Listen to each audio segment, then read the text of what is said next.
Hello दोस्तों, एक बार फिर से स्वागत है आपका। और आज की इस वीडियो में दोस्तों हम देखेंगे सामान्य हिंदी टेस्ट सीरीज भाग 3। ठीक है। इससे पहले दोस्तों हमने 2 भाग देख लिए हैं, तो वो भी आपके आने वाले एग्जाम हैं दोस्तों। पटवारी, लेखपाल, उत्तराखंड पुलिस, फॉरेस्ट गार्ड, इन सभी के लिए दोस्तों महत्वपूर्ण है। ठीक है। चलिए, तो आज है दोस्तों हिंदी टेस्ट सीरीज का भाग 3। तो चलिए शुरू कर लेते हैं वीडियो को। तो पहला क्वेश्चन देखिए दोस्तों, अतीत में दबे पाँव के लेखक हैं। तो ऑप्शन दे रखे हैं दोस्तों, ओम थानवी, हरिशंकर परसाई, शरद जोशी या फिर राजेंद्र यादव। ठीक है। तो ये किसकी रचना है दोस्तों? अतीत में दबे पाँव। ठीक है। तो इसका सही उत्तर हो जाएगा दोस्तों option number A, Om Thanvi. ठीक है, ध्यान रखना है, महत्वपूर्ण है। चलिए अगला क्वेश्चन देखते हैं। अगला क्वेश्चन है दोस्तों, शुद्ध वाक्य छांटिए। तो यहाँ पे 4 ऑप्शन दे रखे हैं दोस्तों, आपने इनमें से बताना है कि इसका शुद्ध वाक्य कौन सा होगा। तो देखिए पहला क्या है, अज्ञेय ने अनेकों ग्रंथ लिखे। अज्ञेय ने अनेक ग्रंथ लिखे हैं। अज्ञेय ने अनेकों ग्रंथों को लिखा है, या फिर उपरोक्त में से कोई नहीं। ठीक है। तो दोस्तों इसका जो सही उत्तर हो जाएगा वो हो जाएगा ऑप्शन नंबर बी, अज्ञेय ने अनेक ग्रंथ लिखे हैं। ठीक है, तो ये ध्यान रखना है आपको। ठीक है, ऑप्शन नंबर बी यहाँ पे सही हो जाएगा। चलिए आगे बढ़ते हैं। अगला क्वेश्चन है, देशाभिमान में प्रयुक्त संधि का नाम है। तो देखिए दोस्तों यहाँ पे ऑप्शन दे रखे हैं, दीर्घ संधि, विसर्ग संधि, व्यंजन संधि या फिर गुण संधि। ठीक है। तो देशाभिमान में दोस्तों कौन सी संधि हो जाएगी? ठीक है, ऑप्शन दोस्तों आपके सामने दे रखे हैं यहाँ पे। ठीक है। चलिए तो बताइए दोस्तों, देशाभिमान में यहाँ पे हो जाएगी दीर्घ संधि। ठीक है। तो ये ऑप्शन नंबर ए यहाँ पे दोस्तों बिल्कुल सही उत्तर हो जाएगा। ठीक है, तो ये आपको ध्यान रखना है। अगला क्वेश्चन देख लेते हैं, चौपाई के प्रत्येक चरण में मात्राएं होती हैं। ठीक है, 12, 14, 16 या फिर 18। तो इसका जो सही उत्तर क्या हो जाएगा दोस्तों? चौपाई के प्रत्येक चरण में मात्राएं होती हैं। तो कितनी होती हैं दोस्तों? ठीक है, महत्वपूर्ण क्वेश्चन है दोस्तों ये। ऑप्शन नंबर सी इसका सही उत्तर हो जाएगा, ध्यान रखना है। ठीक है। चलिए अगला क्वेश्चन देखते हैं, शीतोष्ण शीतोष्ण का अर्थ है। ठीक है। तो शीतोष्ण का दोस्तों सही अर्थ क्या हो जाएगा? यहाँ पे ऑप्शन दे रखे हैं, ठंडा, गरम, ठंडा और गरम या कोई नहीं। ठीक है। तो ये भी महत्वपूर्ण क्वेश्चन है। ठीक है।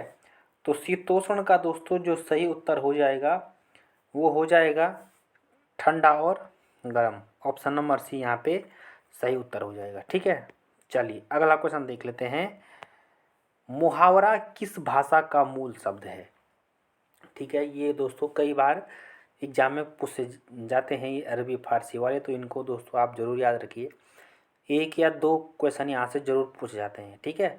तो दोस्तों यहाँ पे बताना है आपको, मुहावरा किस भाषा का मूल शब्द है। ठीक है। तो ये आपको ध्यान रखना दोस्तों, यहाँ से आयोग हर बार एक क्वेश्चन जरूर पूछता है। ठीक है। चलिए तो इसका सही उत्तर क्या हो जाएगा दोस्तों? ऑप्शन नंबर डी, अरबी। ठीक है। मुहावरा किस भाषा का है दोस्तों? अरबी भाषा का है। ठीक है। तो इसको आप जरूर याद रखें दोस्तों, महत्वपूर्ण क्वेश्चन है।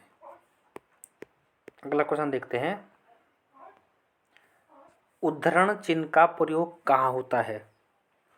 ठीक है। तो ये भी महत्वपूर्ण क्वेश्चन है दोस्तों। ठीक है, ऑप्शन आपके सामने दे रखे हैं। तो इसका जो सही उत्तर हो जाएगा वो हो जाएगा उस ऑप्शन नंबर सी, जब किसी के कथन को ज्यों का त्यों उद्धृत किया जाए तो उसको कहते हैं उद्धरण चिन्ह। अगला महत्वपूर्ण क्वेश्चन देख लेते हैं, जूही की कली कविता के कवि हैं। दोस्तों महत्वपूर्ण रचना है ये जूही की कली। ठीक है। चलिए तो इसको आप जरूर याद रखें दोस्तों, महत्वपूर्ण रचना है ये। ठीक है। चलिए तो क्या हो जाएगा ऑप्शन यहाँ पे दे रखे हैं दोस्तों, सुमित्रा नंदन पंत, सूर्यकांत त्रिपाठी निराला, जयशंकर प्रसाद या फिर महादेवी वर्मा। ठीक है। चलिए, तो दोस्तों इसका जो सही उत्तर हो जाएगा वो हो जाएगा सूर्यकांत त्रिपाठी निराला। ठीक है, तो इनकी रचना है दोस्तों जूही की कली। ठीक है, ध्यान रखना है आपको, ये महत्वपूर्ण रचना है। चलिए आगे बढ़ते हैं। अगला क्वेश्चन है दोस्तों, लिंग वचन कारक आदि के कारण रूप परिवर्तन वाले शब्दों को कहते हैं। ठीक है, तो क्या कहते हैं दोस्तों इनको? ऑप्शन दे रखे हैं, कृत्रिम, विकारी, अविकारी या फिर विकृत। ठीक है, चलिए, तो ये भी दोस्तों महत्वपूर्ण क्वेश्चन है। ठीक है, लिंग वचन कारक आदि के कारण दोस्तों रूप परिवर्तन वाले शब्दों को क्या कहा जाता है? तो इस दोस्तों ऐसे क्वेश्चन आयोग बार बार पूछता है, तो आपको ध्यान रखना है, जो ये फैक्ट बेस्ड क्वेश्चन ज़्यादा बनते हैं एग्जाम में। ठीक है, तो इनको कहते हैं दोस्तों विकारी शब्द। ठीक है, ये ध्यान रखना है आपको। ठीक है, अगला क्वेश्चन फिर देखिए दोस्तों, निम्नलिखित में से कौन सा देशज नहीं है? अब इसमें पूछा जा रहा है दोस्तों देशज नहीं है। ठीक है, तो मैंने आपको बताया दोस्तों, यहाँ से आयोग एक या दो नंबर में क्वेश्चन जरूर पूछता है। ठीक है, इसका उत्तर हो जाएगा सांझ। सांझ दोस्तों देशज शब्द नहीं है। अगला क्वेश्चन देख लेते हैं, क्रिया की व्युत्पत्ति होती है, तो क्रिया की व्युत्पत्ति किससे होती है दोस्तों? धातु से। ठीक है, तो ये आपको ध्यान रखना है। अगला क्वेश्चन देखते हैं, दो वर्णों के मेल से होने वाले परिवर्तन को।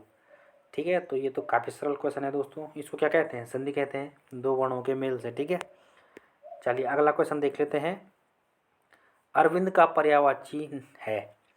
ठीक है, तो अरविंद किसका पर्यायवाची होता है दोस्तों? ये भी महत्वपूर्ण क्वेश्चन है। ठीक है, चलिए, तो यहाँ पे ऑप्शन दे रखे हैं, कमल, भ्रमर, पावस या फिर अवनी। ठीक है, तो अरविंद होता है दोस्तों पर्यायवाची कमल का, तो ये आपको ध्यान रखना है, ये इम्पोर्टेंट क्वेश्चन है। ठीक है, चलिए, तो इसी से रिलेटेड दोस्तों आप कमल के और भी पर्यायवाची याद कर सकते हैं। ठीक है, चलिए अगला क्वेश्चन देखते हैं दोस्तों, इम्पोर्टेंट क्वेश्चन है ये, कबीर वाणी के डिटेक्टर थे, किसने कहा था ये? ठीक है, तो ये क्वेश्चन भी महत्वपूर्ण है। चलिए, तो ये कहा था दोस्तों हजारी प्रसाद द्विवेदी जी ने, ध्यान रखना है, महत्वपूर्ण है। ठीक है, चलिए, तो इसको आप याद जरूर रखिए दोस्तों, ये महत्वपूर्ण क्वेश्चन है। अगला क्वेश्चन देखिए, व्यंजन जिसके उच्चारण में श्वास की कम मात्रा निकलती है कहलाता है। तो ऐसे क्वेश्चन में पूछे जाते हैं दोस्तों, वर्णमाला से है ये, और यहाँ पे डेफिनेशन पूछी जा रही है। ठीक है, तो मौखिक कहते हैं, अनुनासिक कहते हैं, अनुस्वार कहते हैं, फिर दोस्तों अल्पप्राण कहते हैं। ठीक है, चलिए, तो क्या कहते हैं दोस्तों, व्यंजन जिसके उच्चारण में श्वास की कम मात्रा निकलती है कहलाता है, तो क्या कहलाता है दोस्तों? अल्पप्राण। ठीक है, तो ये आपको ध्यान रखना है, ये भी दोस्तों महत्वपूर्ण क्वेश्चन है। ठीक है, चलिए अगला क्वेश्चन देख लेते हैं दोस्तों, फिराक गोरखपुरी का मूल नाम था। ठीक है, चलिए, तो ये भी महत्वपूर्ण क्वेश्चन है, उमाशंकर जोशी, सज्जाद जाहिर, मुक्तिबोध या फिर रघुपति सहाय।